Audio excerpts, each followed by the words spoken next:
MCom final business administration का paper CP1 human resource management. आज का टॉपिक है objectives of human resource management. मानव संसाधन प्रबंध के उद्देश्य।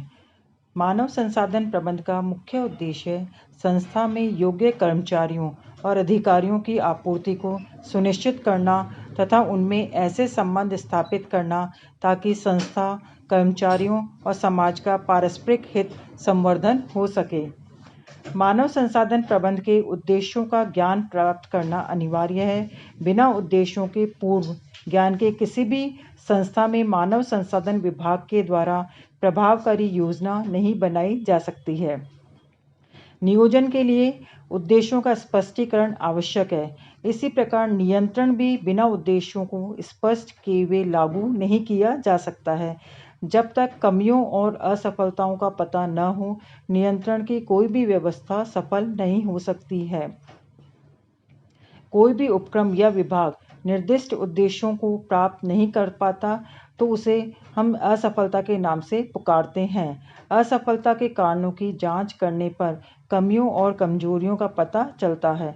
अतः किसी भी चीज़ के लिए उद्देश्यों का ज्ञान प्राप्त करना काफ़ी महत्वपूर्ण लगता है। यह प्रबंध विज्ञान का एक सर्वमान्य सिद्धांत है कि प्रत्येक उपक्रम में किया जाने वाला समस्त कार्य किसी न किसी रूप में प्रत्यक्ष अथवा परोक्ष रूप में उस उपक्रम के निर्धारित उद्देश्यों की प्राप्ति में योगदान करे। अब मानव संसाधन विभाग उपक्रम के उद्देश्यों का एक अभिन्न अंग होता है।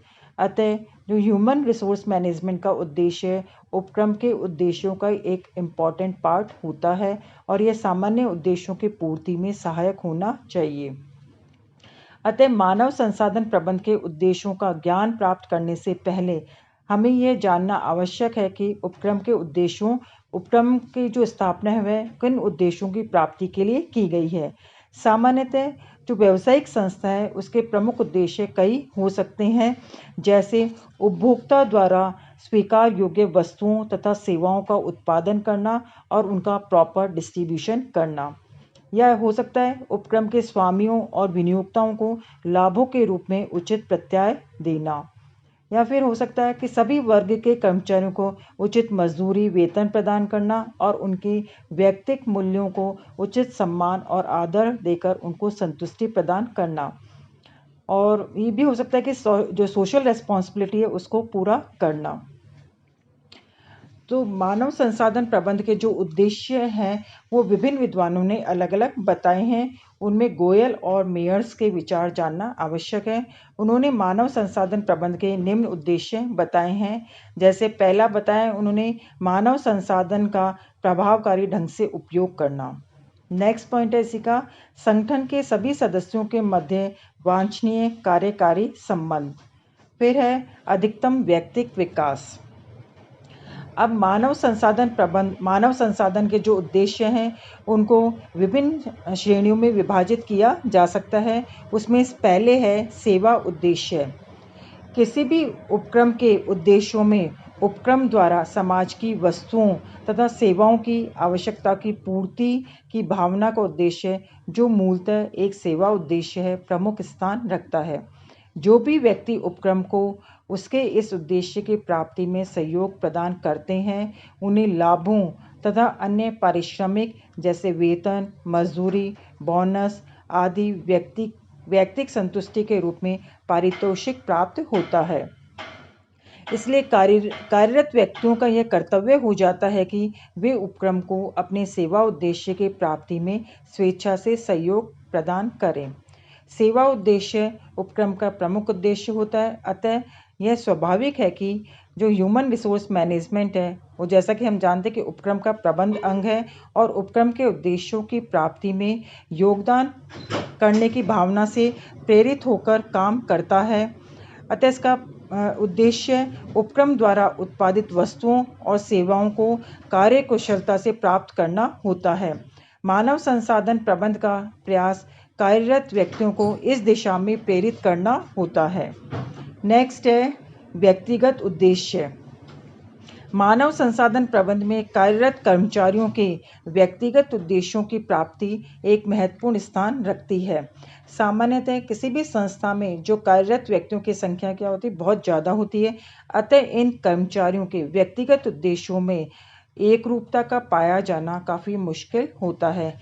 साथ ही अनेक व्यक्तिगत उद्देश्य गुणात्मक प्रकृति के होते हैं और उन्हें फिर परिमाणात्मक रूप में प्रकट करना काफ़ी मुश्किल होता है।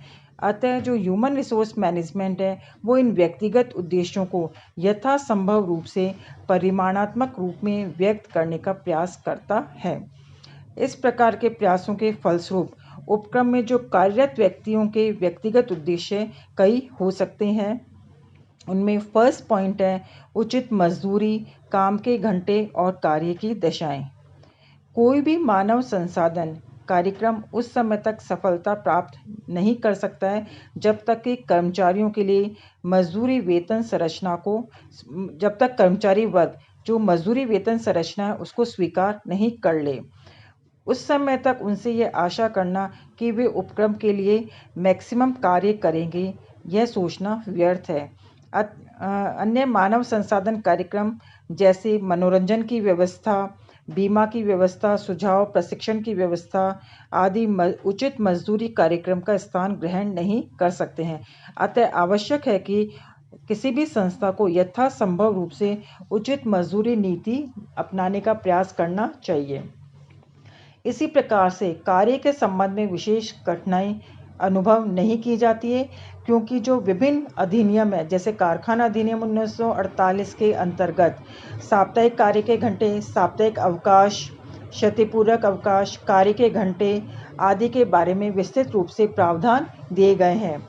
इसी प्रकार से जो वर्किंग कंडीशंस है उन वर्किंग कंडीशंस के बारे में भी जो विभिन्न अधिनियम जैसे मेन तो कारखाना अधिनियम 1948 है, उसमें कर्मचारियों के स्वास्थ्य, सुरक्षा, कल्याण हेतु सफाई की व्यवस्था, व्यर्थ पदार्थों और बहने वाले गंदे पदार्थों की व्यवस्था, धूल, धुआं, कृत्रिम नमी, अत्यधिक भीड़ भाड़, प्रकाश व्यवस्था, शौचालय, थूकदान, यंत्रों की घेराबंदी, आंखों की सुरक्षा आदि के बारे में विस्तृत रूप से प्रावधान दिए गए हैं। इसलिए कोई भी संस्था इन प्रावधानों को ध्यान में रखते हुए अपने यहाँ पे डिफरेंट रूल्स एंड रेगुलेशंस बनाने का प्रयास करता है। नेक्स्ट पॉइंट है प्रबंध निर्णयों में सहभागिता। आजकल वर्तमान समय में कर्मचारियों द्वारा प्रबंध निर्णयों में सहभागिता को एक अधिकार के रूप में माना जाने लगा है।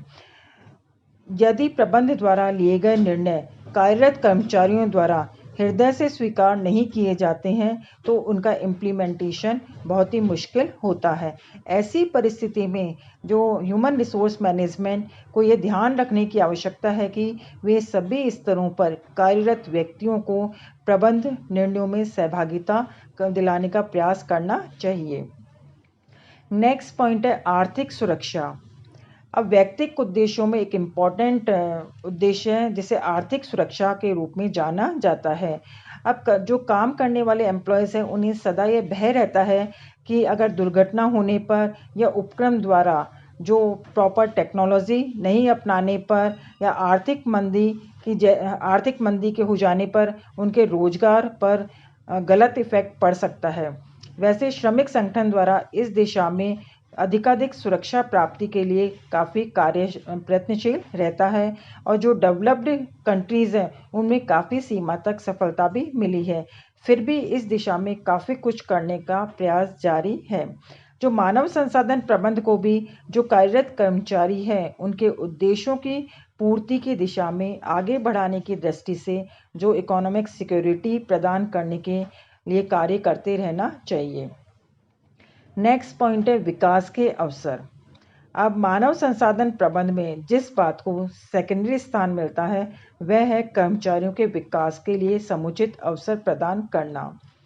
अब वैसे तो इस उद्देश्य की इतनी अधिक इम्पोर्टेंस नहीं है जितने की पहले वाले उद्देश्यों की थी, लेकिन फिर भी किसी भी संस्था को सफलता प्राप्त करने के लिए एम्प्लॉय डेवलपमेंट से संबंधित उद्देश्यों को पर्याप्त स्थान देने का कार्य करना चाहिए। तो जो कार्यरत व्यक्ति है उनके उन्नति और विकास के लिए उचित अवसर मिले, इसके लिए प्रयास करते रहना चाहिए।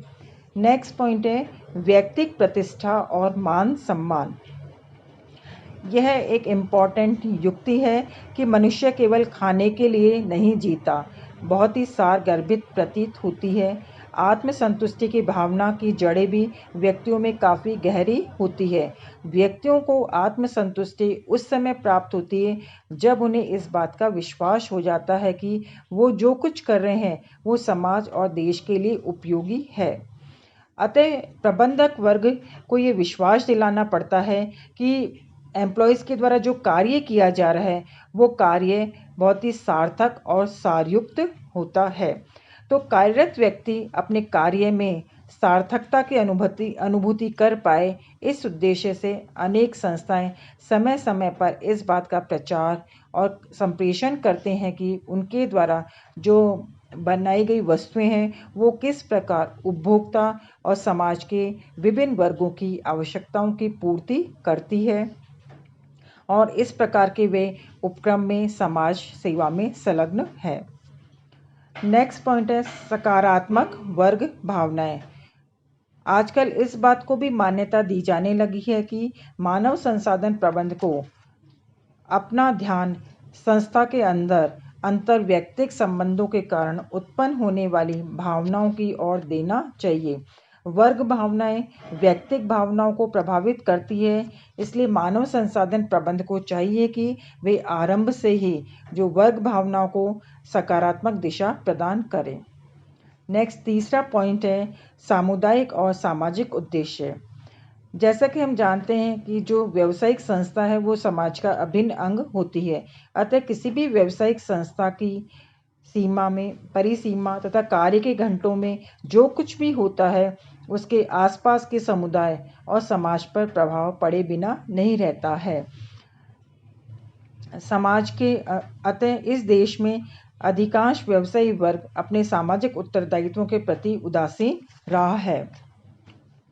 संगठन के सामाजिक दायित्वों का निर्वाह करने के उद्देश्य से मानव संसाधन कार्यक्रमों को उन्हीं के अनुरूप बनाने का प्रयास करना चाहिए।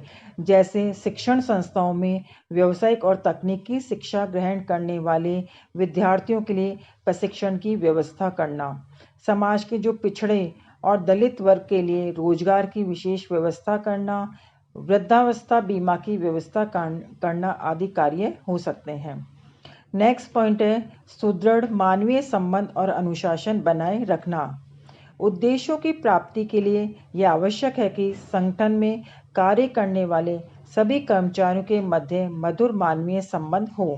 मानव संसाधन प्रबंधक कार्यरत कर्मचारियों के व्यक्तिगत और सामाजिक उद्देश्यों की पूर्ति कर अच्छे मानवीय संबंधों का निर्माण कर संगठन में अनुशासन बनाए रखने का कार्य कर सकता है।